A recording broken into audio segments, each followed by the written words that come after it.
Assalamualaikum warahmatullahi wabarakatuh. Alhamdulillahirabbil alamin. Wal 'aqibatu lil muttaqin wa la 'udwana illa 'alal zalimin. Asyhadu an la ilaha illallah wahdahu la syarika lah, dzalika rabbil alamin. Wa asyhadu anna Muhammadan 'abduhu wa rasuluh. Arsalahu bil huda wa dinil haqq rahmatan lil alamin. Wassalatu wassalamu ala asyrafil anbiya'i wal mursalin wa ala alihi wa sahbihi wa tabi'ina lahum bi ihsan ila yaumiddin wa ba'd. Hadirin jamaah salat maghrib rahimakumullah. Alhamdulillah pada pagi hari ini kita kembali ditemukan oleh Allah Subhanahu wa taala dalam rangka bersama-sama untuk mengkaji dan mempelajari firman-firman Allah Subhanahu wa taala. Yang kali ini kita sampai pada surat Al-Ikhlas, surat ke-112 atau surat ketiga dari belakang. Sebelumnya untuk kajian tafsir ini dibuka oleh orang Jawa berhubungan dengan tafsir pun dengan hal-hal yang lain, tetapi menggunakan kertas, mengingat waktu sangat terbatas. Jika memang ada hal yang ditanyakan, silakan menggunakan kertas sehingga nanti saya bisa memprediksi pertanyaan itu apakah di waktu dijawab atau tidak. Karena ini sebagai jawaban pada beberapa pertanyaan yang ini untuk dibuka online juga. Jadi rahmatullah, Al-Ikhlas sebenarnya dalam hadis itu tidak dinamakan salat ikhlas, tapi dinamakan salat qul huwallahu ahad.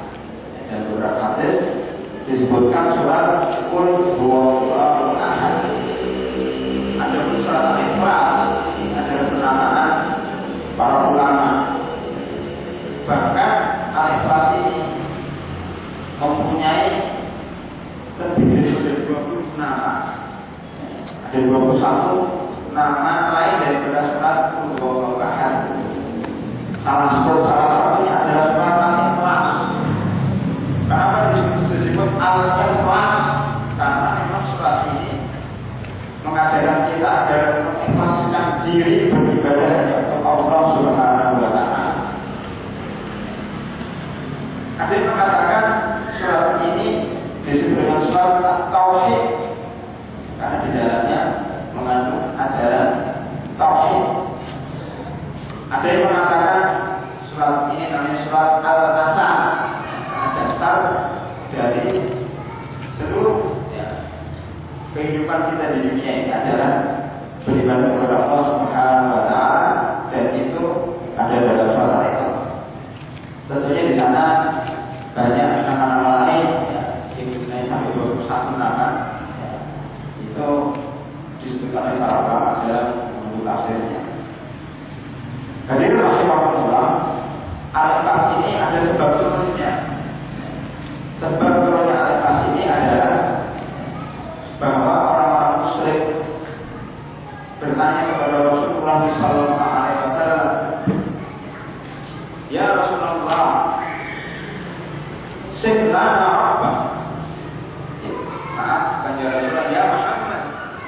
Ya Muhammad, sif lana rabbak. Wahai Muhammad, orang-orang musyrik tidak mengakui Rasulullah SAW sebagai Rasul. Menyebut namanya aja, ya Muhammad, terangkan kepada saya Rob kamu itu bentuknya kayak apa. Bahkan mereka mengatakan, apakah dari emas, apakah dari perak, apakah dari tembaga, apakah sama dengan Tuhan kami, yaitu dari batu-batuan. Itu mereka bertanya itu. Dikira Allah Subhanahu wa taala itu seperti berhala-berhala yang mereka sembah. Kemudian Allah menjawab dengan menurunkan surat Al-Fatihah ini. Qul, katakan wahai Muhammad, qul huwallahu ahad, Allahus samad, lam yalid wa lam yulad wa lam yakul lahu kufuwan ahad. Jawaban dari pertanyaan orang yang menanyakan tentang sifat atau hakikat Rabb atau hakikat Allah Subhanahu wa taala. Jadi ayat pertama, A'udzubillahi minasyaitonir rajim. Bismillahirrahmanirrahim. Qul huwallahu ahad. Katakanlah wahai Muhammad, bahwasanya Allah itu ahad, esa. Kenapa ahad? Ahad ini adalah bilangan ganjil. Sebagaimana kita ketahui bahwasanya Allah Subhanahu wa taala sebagai sabda Rasulullah sallallahu alaihi wasallam, "Innallaha witrun yuhibbul witr." Sesungguhnya Allah itu ganjil. Maksudnya ganjil itu bilangan ganjil. Allah itu esa, Allah itu satu. Maka Allah menyukai sesuatu yang ganjil. Ganjil itu bukan berarti sesuatu ganjil tidak wajar, bukan. Bilangnya ganjil 1, 3, 5, 7, 9, 11 dan seterusnya. Allah itu salah satu bilangan ganjil dan mencintai sesuatu yang ganjil, yang bilangannya ganjil. Menyukai hal-halnya yang melakukan sholat witir. Witir itu adalah jumlahnya ganjil. Bahkan sholat witir ini hampir serupa dengan sholat wajib. Imam Abu Hanifah mewajibkan sholat witir.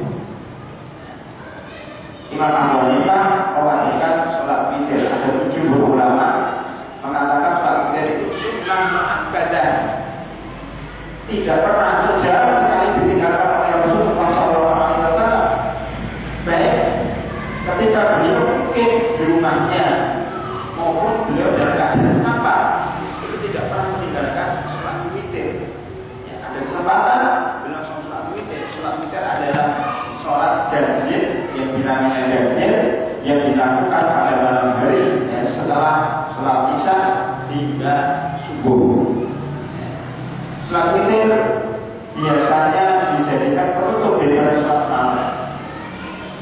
Tetapi jika seseorang sudah biasa melakukan sholat witir, kemudian lupa tidur, dibolehkan baginya untuk mengkodok mengganti sholat witir pada siang hari. Karena pentingnya sholat witir ini bilangannya ganjil dan Allah mencintai sesuatu yang ganjil. Ini sholat witir jarang ditinggalkan oleh Rasulullah SAW, sunnah muakkadah, sebanding dengan sholat 2 rakaat sebelum subuh. Sholat 2 rakaat sebelum subuh ini jarang ditinggalkan oleh Rasulullah SAW, walaupun ya subuhnya terlambat. Apakah Rasulullah SAW pernah subuhnya terlambat? Pernah, tetapi tentunya tidak sengaja. Ketika beliau bersama pasukan kaum muslimin pulang dari peperangan, ya, itu karena kelelahan mereka sehingga bisa bertempat, maka kemudian sebelum tidur Rasulullah SAW memasuk kepada Bilal, kepada Ali bin Abi Thalib, "Wahai Ali, kita semua kecapean, mau tidur, udah nggak kuat lagi nih. Kamu saya tugaskan untuk menjaga, untuk berjaga-jaga. Kalau nanti kalau sudah waktunya subuh, kami dibangunkan semuanya." "Nah, ya Rasulullah, kami kenapa?" Ketika semua sahabat tidur termasuk Rasulullah SAW, Ali pun karena kecapean ikut tertidur. Mereka tertidur lelap karena kecapean, tidak bangun kecuali matahari sudah naik, sudah terik matahari itu, sudah duha. Mereka terbangun karena sinar matahari yang terbangun. Semuanya kaget, kita belum sholat subuh, terbangun, tapi sudah berusaha. Sekarang sudah memasang jam beker 5. Yang satu bunyi dimatikan, bunyi lagi dimatikan. Kadang satu lima pun semuanya dimatikan, kita masih tidur karena apa? Karena terlalu capek. Ya. Tetapi sudah ada usaha, artinya tidak sengaja. Nah, ketika bangun, Rasulullah SAW memerintahkan para sahabat pergi dari tempat itu. Ini tempat yang banyak setannya. Kita semuanya diketingi setan, ya, sehingga tidak ada yang bangun. Makanya beliau pindah ke tempat yang agak jauh dari situ, kemudian memerintahkan Bilal untuk adzan, mereka mengambil air wudhu, kemudian sholat 2 rakaat sebelum subuh dulu. Ya. Setelah itu baru sholat subuh. Ini menunjukkan setelah tidak dan sholat 2 rakaat sebelum subuh itu sunnah pada jarang ditinggalkan oleh Rasulullah SAW. Jadi innallaha witrun yuhibbul witr. Allah itu ganjil, bilangannya ganjil ahad dan mencintai sesuatu yang ganjil. Itu sholat witir. Sholat witir itu jumlahnya bisa 1, 3, 5, 7 dan 9. Tentunya ini dalam pembahasan khusus dalam sholat witir nanti. Kemudian di sana juga ada bilangan-bilangan ganjil yang lain seperti langit. Langit itu lapisnya 7 lapis. Kenapa enggak 4? Kenapa enggak 6? Kenapa tidak ada 8? Itu hikmah, ya, ada rahasia yang mengetahuinya Allah Subhanahu wa Ta'ala. Tetapi harus itu menjadi jawaban. Allah itu witron yuhibbul witr. Karena mencintai sesuatu yang ganjil, maka banyak, ya, hal-hal di dunia ini dibuat ganjil. Langit 7 lapis, bumi pun 7 lapis, hari pun jumlahnya 7. Ketika menciptakan langit dan bumi itu 7 hari. Harinya 7. Jadi ini hampir ada kesamaan 7. Bilangan 7 itu penting, tetapi tidak boleh dikeramatkan. Tidak boleh dikeramatkan sebagai wajib, tidak. Tapi kita hanya menyebut yang disebut oleh Rasulullah SAW.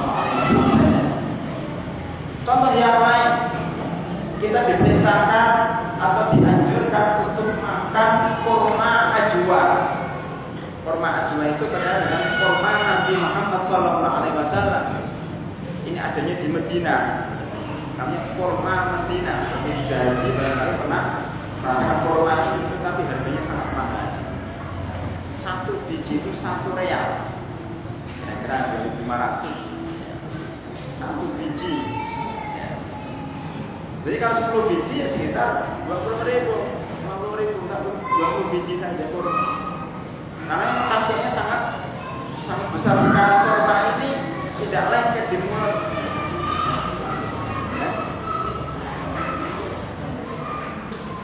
Kurma ini, ya, mempunyai khasiat yang sangat tinggi, yang sangat besar, sehingga Rasulullah SAW bersabda, barang siapa yang makan setiap paginya 7 kurma, dengan 7 kurma aja, dia akan dibebaskan dari sihir. Makanya kalau kita pengen dari sihir, dari bunga-bunga, dari kejahatan orang, beli kurma ajwa, kita ambil dari sana setiap hari makan 7 kurma. Saya bisa makan dari sini. Kemudian kita pernah mendengar bahwasanya Rasulullah SAW sebelum tidur beliau membaca 3 surat yang kita sekarang sedang bahas. Surat Qul huwallahu ahad, surat Qul a'udzu birabbil falaq, Qul a'udzu birabbin nas. Itu dia baca 3 surat ini sebelum tidur sebanyak 3 kali. 3 kali adalah ganjil, hanya ganjil 3 kali. Kemudian setelah itu beliau meniupkan di tangannya, setelah dibaca ditunjukkan di tangannya, kemudian tangannya diusapkan ke seluruh tubuhnya dan dikerjakan sebanyak 3 kali. Dan beliau sendiri kalau mengulangi suatu perkataan, mengulangi suatu kalam itu diulangi sampai 3 kali. Dan ini banyak hadis-hadis yang menyebutkan demikian, diulangi 3 kali karena ganjil. Dan ketika kita berbuka pun dianjurkan ketika makan kurma 3 atau 1 atau 5 ganjil, karena Allah inna Allah witrun yuhibbu al-witr. Jadi rahimakumullah, ya, ini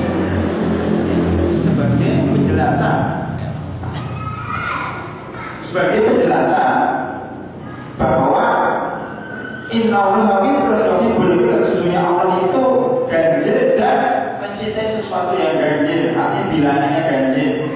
Qul huwallahu ahad, katakanlah bahwa Allah adalah Esa, ya, dan mencintai sesuatu yang bilangannya ganjil sebagaimana kita terangkan tadi. Kemudian ayat kedua, qul huwallahu ahad, Allahus samad. Allah adalah as-samad.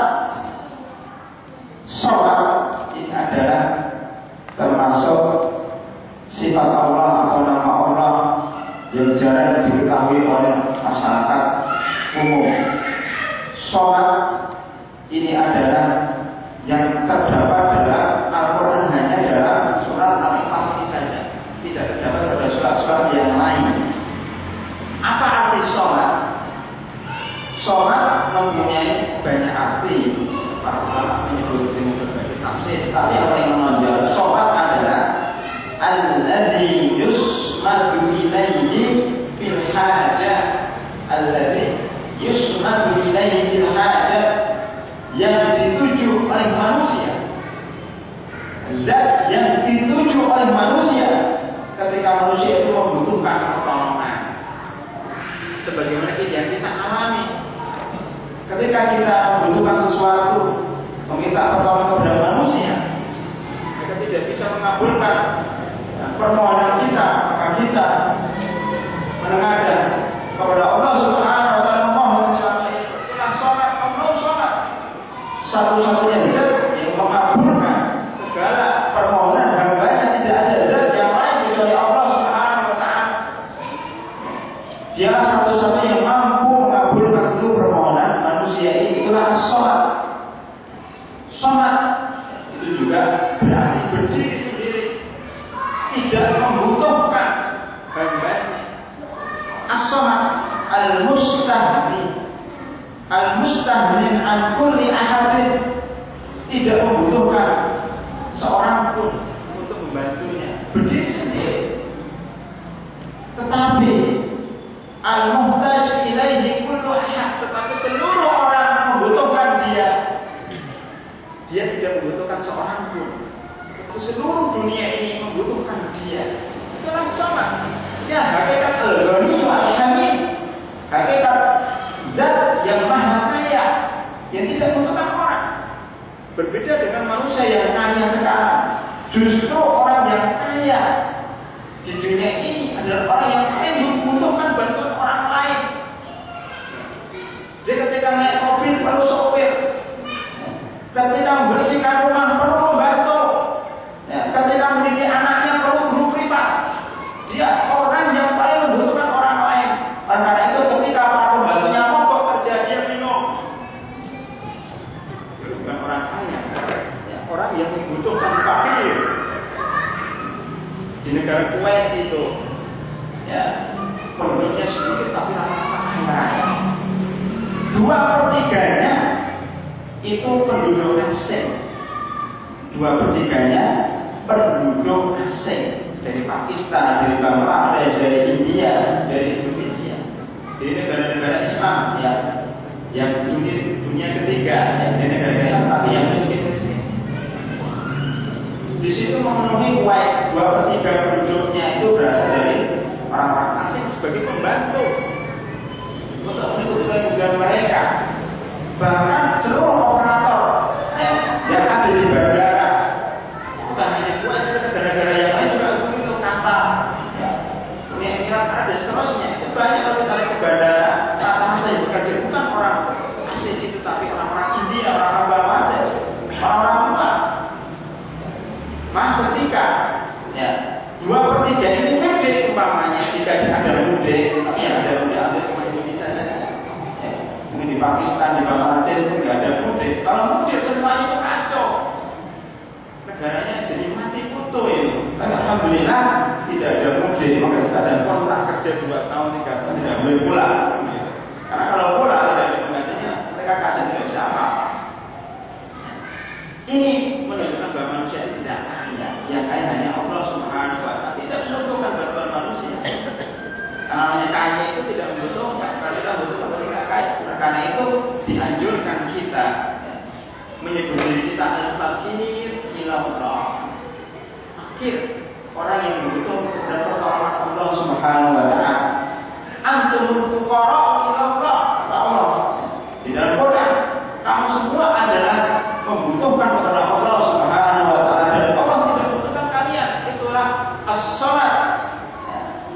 Qul huwallahu ahad, Allahus samad. Tidak membutuhkan manusia, tetapi manusia membutuhkan Allah Subhanahu wa Ta'ala. Begitu juga as-samad, berarti as-sayyid alladhi yusmadu ilaihi bin nawazil wal hawaij. Samad adalah tuan segala tuan raja dan segala raja, yang seluruh manusia ini akan membutuhkan berpaling kepada Allah Subhanahu wa Ta'ala ketika terjadi musibah. Ketika terjadi musibah yang sangat besar atau musibah yang kecil, kita lihat ketika terjadi tsunami. Itu orang-orang yang dulu tidak pernah sholat, yang dulu tidak pernah berdoa kepada Allah Subhanahu wa Ta'ala, mendadak mereka berdoa kepada Allah Subhanahu wa Ta'ala. Orang-orang yang selama hidupnya tidak pernah menangis karena Allah Subhanahu wa Ta'ala, mendadak menangis, menangis meminta kepada Allah Subhanahu wa Ta'ala. Kadang-kadang manusia ini untuk mengingatkannya, orang perlu menjaga, perlu diberi bencana. Kalau ada bencana, mestinya kita bersyukur kepada Allah Subhanahu wa Ta'ala. Kenapa? Kita diingatkan agar kita tidak lupa kepada Allah Subhanahu wa Ta'ala. Maka banyak orang itu kembali kepada Allah Subhanahu wa Ta'ala ketika terjadi musibah. Baik di Aceh, baik di Padang, baik di Merapi, baik di Sidoarjo, Purworejo dan seterusnya. Itu banyak kembali kepada Allah Subhanahu wa Ta'ala. Banyak orang ke masjid ketika musibah itu, tetapi manusia cepat lupa. Sudah 1 tahun, 2 tahun, masjidnya mulai sepi lagi. Kan tidak ada musibah lagi. Maka kadang orang perlu mendengar musibah lagi, mereka kembali ke masjid. Jadi kenapa sih mengingatkannya harus diberi musibah? Ini kan hatinya yang keras ya. Karena diingatkan itu dengan musibah. Itu mestinya kita tidak perlu seperti itu. Sebelum datang musibah, kita harus ingat kepada Allah Subhanahu wa Ta'ala. Walaupun kadang-kadang bukan musibah besar, tapi musibah pribadi, musibah keluarga, ya, musibah di antara kita yang kecil-kecil itu sudah ingat peringatan Allah kepada kita agar kita kembali kepada Allah Subhanahu wa Ta'ala. Maka sebenarnya kalau kita mau jujur, setiap musibah yang mengenai diri kita itu sebetulnya ada peringatan dari Allah Subhanahu wa Ta'ala. Itu biasanya ada kesalahan yang pernah kita lakukan. Karena itu ketika kita ada musibah, jangan pertama menyalahkan orang lain, salahkan diri sendiri. Hari ini kita melakukan dosa apa sih? Minggu ini kita melakukan dosa apa? Allah memberikan musibah pada kita. Walaupun itu tidak mutlak, tetapi alangkah baiknya walaupun kita merasa tidak melakukan maksiat, tapi introspeksi paling tidak pada diri kita sendiri. Barangkali ada hal yang tidak diridhai oleh Allah Subhanahu wa Ta'ala. Itu cara terbaik ketika menghadapi musibah, kita kembali kepada Allah Subhanahu wa Ta'ala. Inna lillahi wa inna ilaihi raji'un. Hadirin rahimahullah, itulah sholat. Makanya kalau orang-orang itu ketika baca surat Al-Ikhlas dirununi, diresapi, insya Allah setengah dari orang Indonesia ini akan balik kepada Islam. Setengah masalah bangsa ini selesai. Korupsi itu tidak perlu KPK sebenarnya, hanya perlu tafsir. Allah maafkan saja. Perlu Allah sholat saja. Sayangnya surat yang dibaca tiap hari tidak direnungi, tidak dipahami, sehingga hanya dibaca tanpa masuk dan resap dalam hati kita, sehingga tidak merubah kehidupan kita. Padahal Al-Quran diturunkan untuk merubah kehidupan kita agar menjadi lebih baik, agar menjadi dekat kepada Allah Subhanahu wa Ta'ala. Hadirin rahimahullah, ini bukan saja orang Islam, yang kembali kepada Allah Subhanahu wa taala, tapi juga orang-orang musyrik. Orang-orang kafir ketika kena musibah itu juga mereka menuju Allah Subhanahu wa taala, mengakui adanya Allah Subhanahu wa taala. Bisa dilihat umpamanya dalam surat Luqman surat ke-32, surat ke-31 ayat 32, Allah Subhanahu wa taala berfirman, "Wa idza ghasyiyahum maujun kadzulan da'u Allaha mukhlishina lahu-d-din." Jika orang-orang musyrik itu ketika naik kapal, sekarang naik pesawat, naik kereta, wa idza ghasyiyahum maujun kadzulan, di tengah-tengah lautan mereka dikepung dengan ombak, ya, seperti gunung ombak. Mereka meyakini bahwa tidak ada yang dimintai pertolongan kecuali kepada Allah Subhanahu wa taala. Maka mereka langsung angkat tangan, ya Allah, ya Allah. Kita lihat orang-orang itu, bahkan orang-orang musyrik, orang-orang muslim pun semuanya angkat tangan, semuanya ingat Allah Subhanahu wa taala. Itu menunjukkan bahwa Allah itu sholat, ya, dan yang dijadikan rujukan ketika terjadi musibah, ketika terjadi saat-saat yang sangat genting, itu Allah sholat. Mukhlishina lahu-d-din, bahkan mereka ikhlas lillahi ta'ala, benar-benar hatinya itu hanya untuk Allah Subhanahu wa taala, tidak ingat sama orang lain lagi, karena memang tidak ada yang menolong kecuali Allah Subhanahu wa taala. Saya ingat peristiwa ketika Afrika, ya, benua Afrika Tengah dan seterusnya itu terkena musim pacak tuh, ya, kekurangan air. Rakyat di sana terus bahkan banyak yang mati karena busung kelaparan. Ratusan ribu jiwa itu meninggal karena kekurangan air. PBB banyak membantu, ya, dengan mengirim lembu, dengan mengirim sapi, dengan mengirim kambing dan seterusnya. Tetapi kambingnya juga mati, sapi juga mati karena nggak ada air. Mengambil air dari luar Afrika juga susah membawanya ke sana karena medannya sangat susah. Ya. Sehingga salah seorang ketua yang orang kafir, ya, salah satu ketua T dari PBB mengatakan tidak ada harapan untuk menolong orang-orang Afrika yang kecuali hujan, hujan siapa yang tentang Allah. Jadi tidak ada harapan kecuali kepada Allah Subhanahu wa taala akan menurunkan hujan ini. Dan sangat praktis, tidak perlu tidak perlu alat-alat akan diturunkan. Subhanallah, mereka ingat bahwa tidak ada pertolongan kecuali kita memohon hujan kepada Allah Subhanahu wa taala. Mukhlishina lahu-d-din. Tapi manusia kadang-kadang setelah ditolong, ya, mereka mengkafiri Allah Subhanahu wa taala. Setelah selamat dari musibah, mereka lupa kepada Allah Subhanahu wa taala. Hadirin rahimakumullah. Qul huwallahu ahad, Allahus samad, lam yalid wa lam yulad. Allah tidak beranak, lam yalid, tidak beranak, wa lam yulad, dan tidak beranak. Ini untuk membantah keyakinan agama Yahudi dan Nasara yang mengatakan bahwa Isa Ibnu Maryam adalah Allah, dan orang-orang Yahudi yang mengatakan Uzair itu anak Allah, sebagaimana di dalam surat Taubah surat ke-9 ayat 30 Allah Subhanahu wa taala berfirman, qalatil yahudu Uzair ibnullah wa qalatil nasara al-masih ibnullah. Berkata orang-orang Yahudi bahwa Uzair itu anak Allah, berkata orang-orang Nasara al-Masih, ya, itu ibnu Allah, anak Allah. Dan qauluhum bi afwahihim, itu perkataan mereka dengan mulut mereka. Yudawiyuna qawlan alladziina kafaru min qabl, menyerupai perkataan orang-orang kafir sebelumnya. Qala Allah anna yufakun. Allah mengarahkan mereka, mengajarkan mereka bagaimana mereka bisa berbuat seperti itu. Allah itu ahad, tidak punya anak dan tidak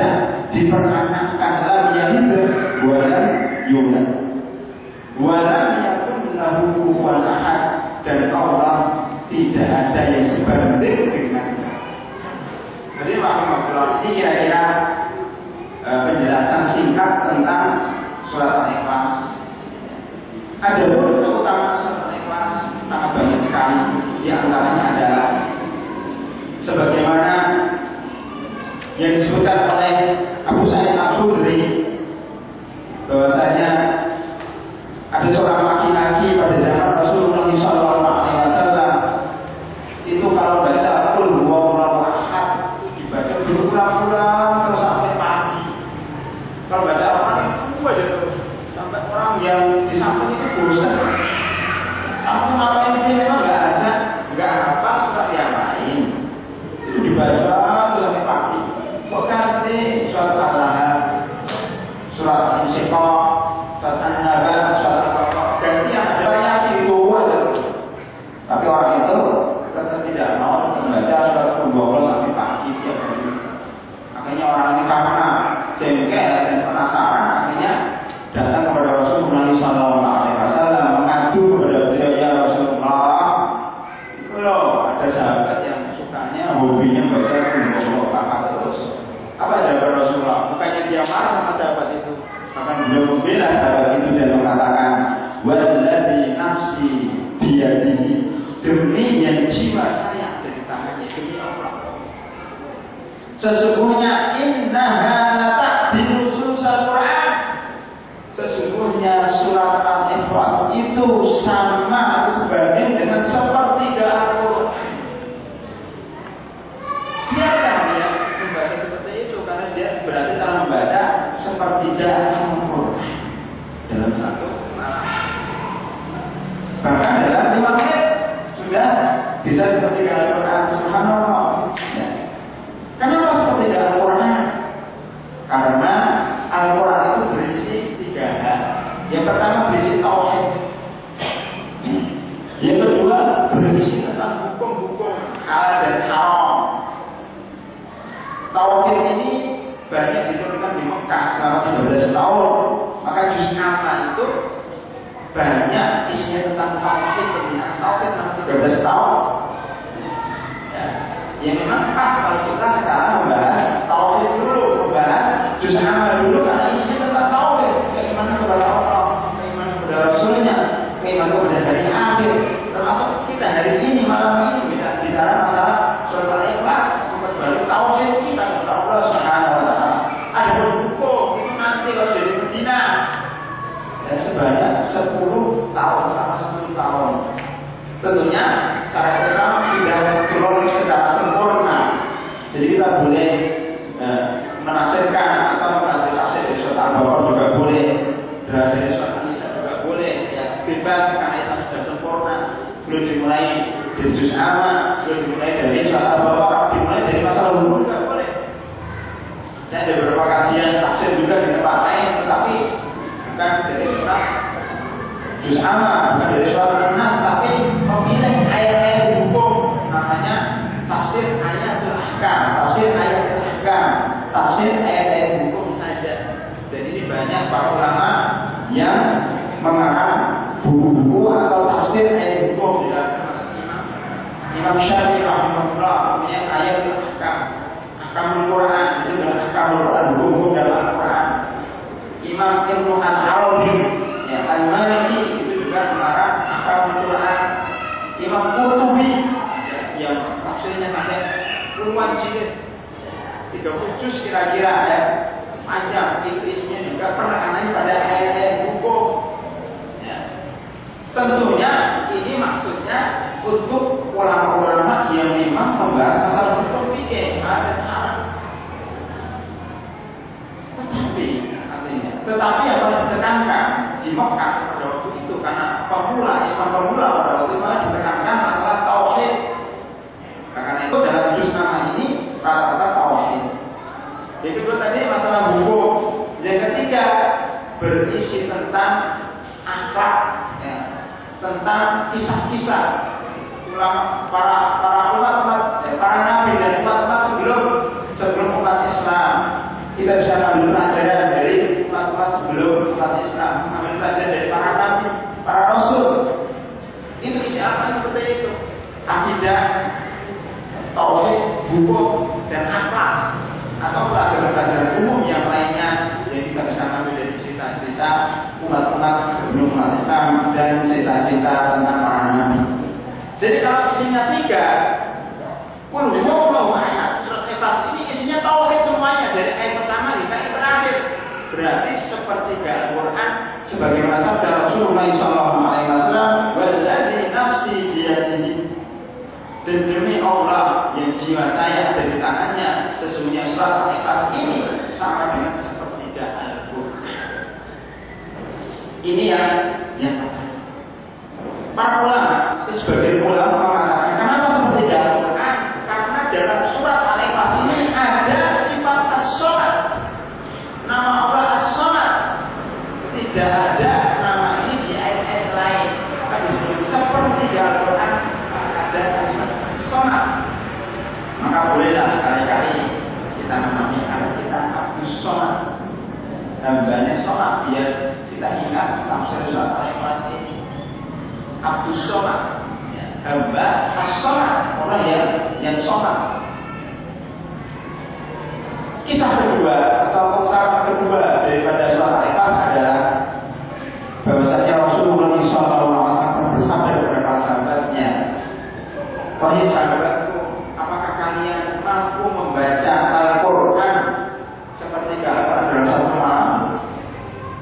Para sahabat mengatakan, "Ya Rasulullah, siapa sih yang kuat membaca seperti Al-Quran dalam satu malam?" Sebenarnya sahabat kuat, cuma ada rata-rata manusia ini tidak kuat. Rata-rata dari kita, kalau nggak dipaksa, itu pun nggak kuat membaca seperti Al-Quran dalam satu malam.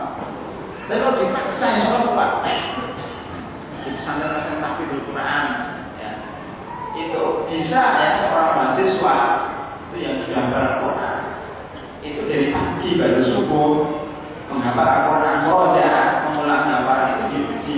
Baru subuh itu membaca, dulu sudah selesai 10 juz. Bisa ya. Dan terbukti kita punya ya mahasiswa di kota itu dan berhasil.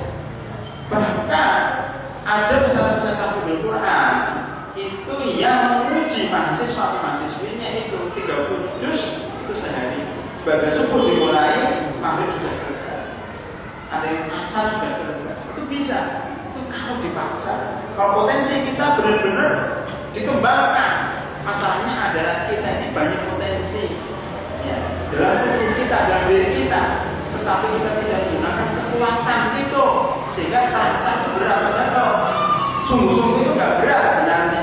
Kita ada potensi dan alhamdulillah sampai sekarang orang tidak hafal Al-Quran itu masih sehat walafiat, tidak mati, tidak sakit, ya. Artinya sehat walafiat, tidak masalah, ya, membaca Al-Quran atau menghafal Al-Quran, ya, untuk ujian seperti ini tidak apa-apa dalam satu hari. Tapi kalau bedanya memang setiap harinya 10 juz saja supaya tidak terlalu cepat membacanya. Dan semua dari kita semua bisa. Kalau itu kita keluarkan potensi kita. Cuma sayangnya kita tidak mengeluarkan kekuatan kita kecuali hanya di bawah 10%, di bawah 2% lah. Orang-orang yang berhasil di dunia ini itu baru mengeluarkan potensinya itu 10% atau di bawahnya. Tentunya kita insya Allah berusaha bisa. Hanya masalahnya kita mau atau tidak, kemauannya. Hadir rahimahullah. Maka ketika ditanya seperti itu, Rasulullah menjawab, baca surat Al-Ikhlas itu sama dengan sepertiga Al-Quran. Hadis yang ketiga, ada seorang laki-laki yang diutus oleh Rasulullah SAW dalam operasi militer sebagai jenderal, sebagai pemimpin tentara keluar. Lah di tengah perjalanan dia diangkat jadi komandan sekaligus jadi imam sholat. Ketika sholat itu pasti ya, rakaat terakhir itu membaca surat Al-Ikhlas. Kalau surat maghrib itu surat pertama, itu surat yang lain. Ini surat kedua Al-Ikhlas. Surat Isya juga begitu. Ya, surat rakaat pertama itu surat Al-Ahzab umpamanya. Rakaat kedua surat Al-Ikhlas. Begitu terus setiap harinya.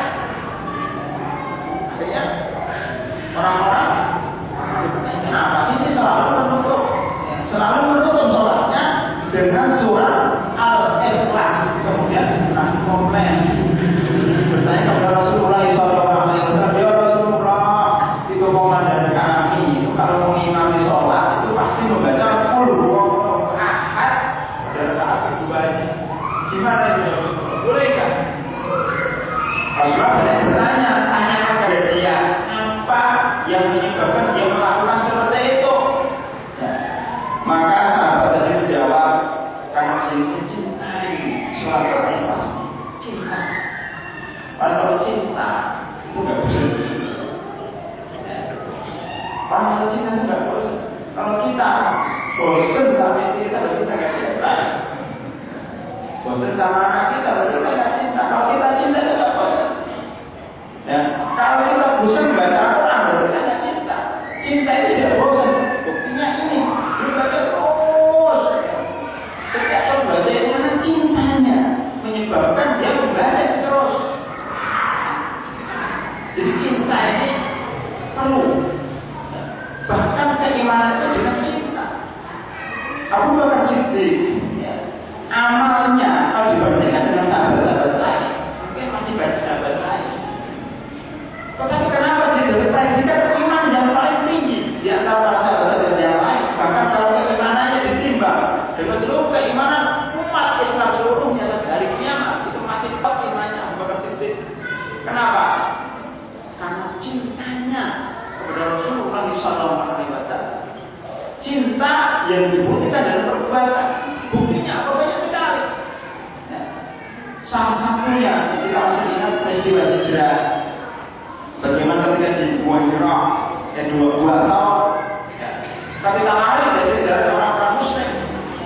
Terus Abu Bakar Siddiq, ya, ketika Rasulullah tidur di gua itu, Abu Bakar Siddiq berdiri menjaga dari orang-orang kafir, menjaga kalau ada binatang-binatang buas dan keluar dari gua itu. Semua lubang-lubang sudah ditutup oleh Abu Bakar Siddiq dengan bajunya disobekin. Hanya satu lubang saja yang masih terbuka lubang. Maka ada binatang yang berbisa, ya, yang keluar karena cintanya kepada Rasulullah SAW, sehingga beliau rela digigit kaki beliau, ya, daripada digigit Rasulullah SAW. Jadi mendingan saya digigit daripada digigit Rasulullah SAW. Sampai beliau menangis, ya, menahan sakit itu sampai beliau berbaring Rasulullah SAW. Rasa cinta, cinta itu seperti itu. Ketika beliau berjalan, ya, menuju Madinah, beliau kadang-kadang di depan, kadang-kadang di belakang, kadang-kadang di samping Rasulullah SAW. Kenapa? Khawatir kalau ada panah nyasar, dia yang terkena Abu Bakar dulu, ya, jangan kena Rasulullah SAW. Cinta itu tidak bisa diungkap dengan kata-kata. Perasaan ganti. Maka orang-orang menyebut suatu syair, "Ila sodaqal hubbu faqulu hayyinu wa kullu ma fawqa turabi turab." Ila sodaqal hubbu faqulu hayyinu wa kullu ma fawqa turabi turab. Orang-orang seperti itu. Jika cinta ini benar, maka seluruhnya ringan. Benar ringan. Kalau kita ingin menempuh sebuah cita-cita yang apa yang kita cintai, semua hal ringan. Dia tabah, teguh, terus berjalan menuju cita-cita itu. Perintah-perintah itu kecil. Yang penting cita-cita itu. Cinta. Wa kullu hayyin wa kullu ma fawqa turabi turab. Semua yang ada di atas tanah ini tanah. Bagi yang benar-benar cinta. Jadi seseorang, seandainya seorang laki-laki, sebagian kita pernah mengalami cinta kepada perempuan, semua yang menggalaknya kecil. Kalau perempuan itu di puncak gunung dikejarnya, di dakinya gunung setinggi apapun juga. Kalau perempuan itu di lembah, ditelusuri lembah itu.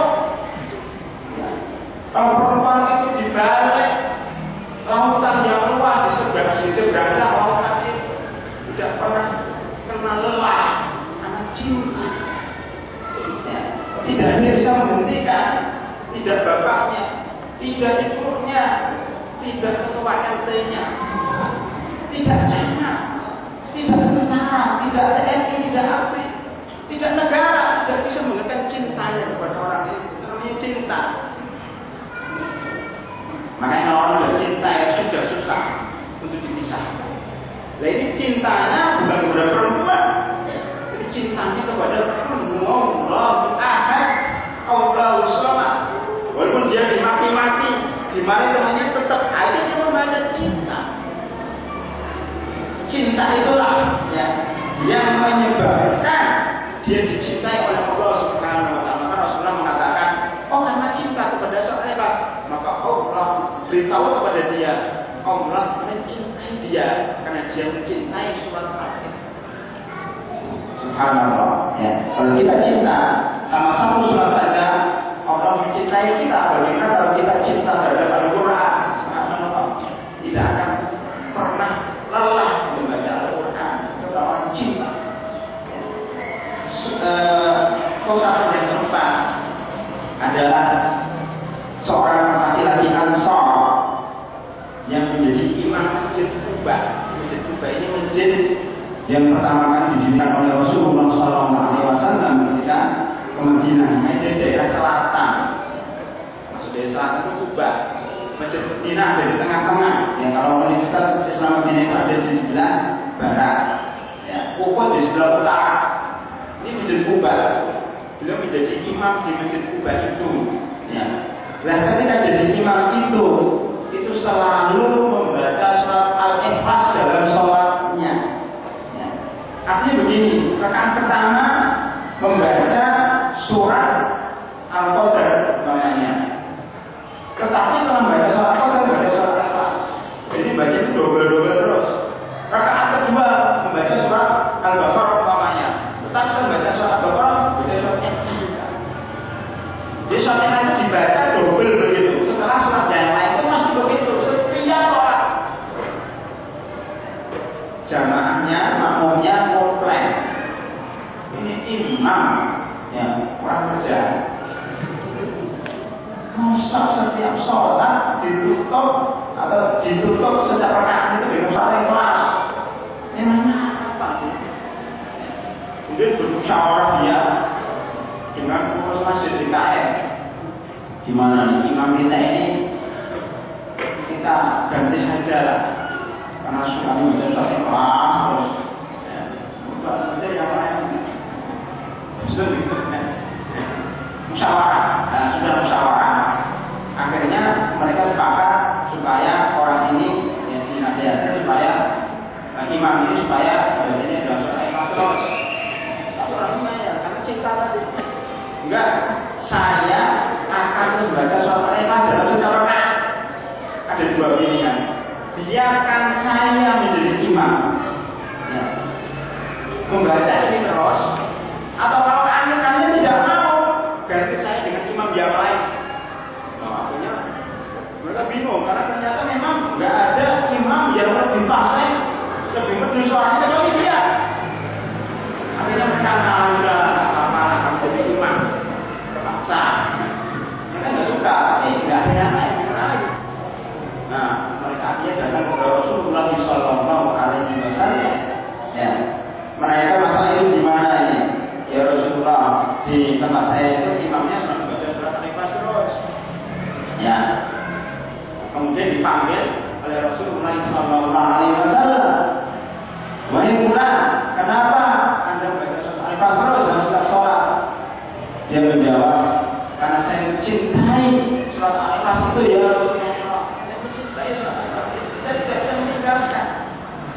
Cinta itu dari dalam hati saya Rasulullah. Apa dari Rasulullah? Cintamu kepada surat Al-Ikhlas membuat kamu masuk surga. Hubbuka iyaha yudkhilukal jannah. Cintamu kepada surat Al-Ikhlas ini memasukkan Anda ke surga. Hadirin rahimakumullah. Inilah kecintaan seseorang kepada ayat-ayat Al-Quran bisa menyebabkan orang masuk surga. Dan ayat ini, hadis ini menunjukkan bahwa dibolehkan seorang imam mengulangi ayat itu ya, dalam satu rakaat atau dalam dua rakaat dalam satu sholat. Rakaat pertama Qul-Huwallahu, rakaat kedua Qul-Huwallahu. Boleh, tidak dilarang. Tetapi tentunya hendaknya dia melakukan itu karena cinta, ya, karena merenungi arti dari Qul-Huwallahu itu, bukan karena nggak apa